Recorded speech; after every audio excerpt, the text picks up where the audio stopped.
नमस्कार, मैं हूं आपके साथ इश्तियाक अहमद और आप देख रहे हैं आर्य न्यूज। रुक करेंगे देश और दुनिया की तमाम खबरों की तरफ।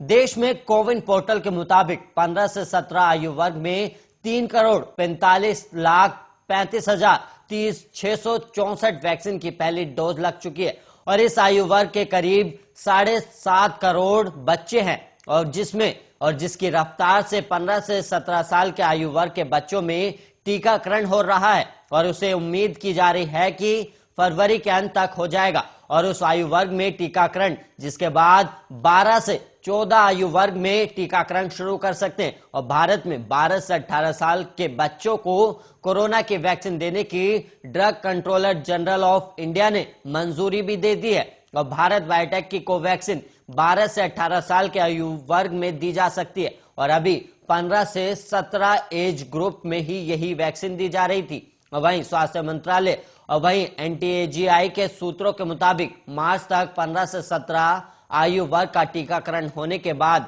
इन बच्चों का वैक्सीनेशन भी शुरू किया जा सकता है और इसके लिए वैक्सीन उपलब्ध भी कराई जा रही है। और वहीं इसको लेकर national technical advisory group on immunization बैठक में फैसला करेगी।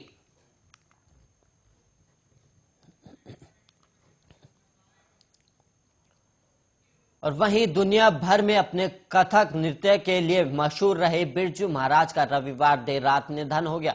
और बिरजू महाराज अगले महीने 84 साल के होने वाले थे और उन्हें 1983 में पद्म विभूषण से सम्मानित किया गया था और इसके साथ ही इन्हें संगीत नाटक अकादमी पुरस्कार और कालिदास सम्मान भी मिला है। और काशी हिंदू विश्वविद्यालय और खैरागढ़ विश्वविद्यालय ने बिरजू महाराज को डॉक्टरेट की मानद उपाधि भी दी थी। और वहीं महान कथक नृत्य बिरजू महाराज के निधन पर उनकी पोती रागिनी महाराज ने बताया कि पिछले 1 महीने से उनका इलाज जारी था और बीती रात उन्होंने मेरे हाथों से खाना खाया और उन्होंने बताया कि मैंने कॉफी भी पिलाई और वो रात के भोजन के बाद अंतराक्षरी खेल रहे थे और जब अचानक सांस लेने में तकलीफ होने लगी और हम उन्हें अस्पताल ले गए लेकिन उन्हें बचाया ना जा सका। और वहीं बिरजू महाराज के निधन की खबर आने के बाद से बॉलीवुड और तमाम राजनेता सोशल मीडिया के जरिए उन्हें श्रद्धांजलि दे रहे हैं। और वहीं पीएम मोदी ने भी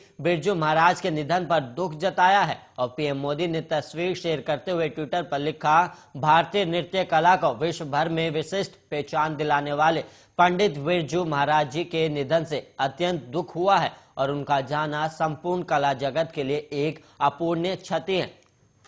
शोक की इस घड़ी में मेरी संवेदनाएं उनके परिजनों और प्रशंसकों के साथ है। ओम शांति। और वहीं केंद्रीय रक्षा मंत्री राजनाथ सिंह ने कहा कि पंडित बिरजू जी महाराज भारत की कला और संस्कृति के प्रवर्तक थे और उन्होंने कथक नृत्य की लखनऊ घराने को दुनिया भर में लोकप्रिय बनाया और उनके निधन से गहरा दुख हुआ है और उनका निधन कला जगत के लिए एक अपूर्णीय क्षति है।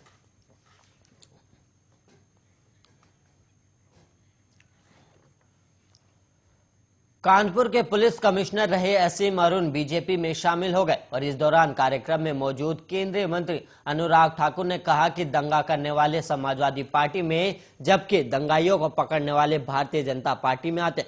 और उन्होंने ये भी कहा कि जेल और बेल सपा का खेल है और उनके एक विधायक जेल में तो एक बेल पर रहते हैं। और अनुराग ठाकुर ने कहा कि अरुण युवाओं के लिए एक प्रेरणा है और एक ऐसा चेहरा है जो अनुभवी है, युवा भी है और करियर के दौरान एक भी दाग जिनके ऊपर नहीं लगा हो, जिनकी पहचान ही ईमानदारी हो। ऐसे युवा अपना लंबा करियर छोड़कर बीजेपी में आ रहे हैं।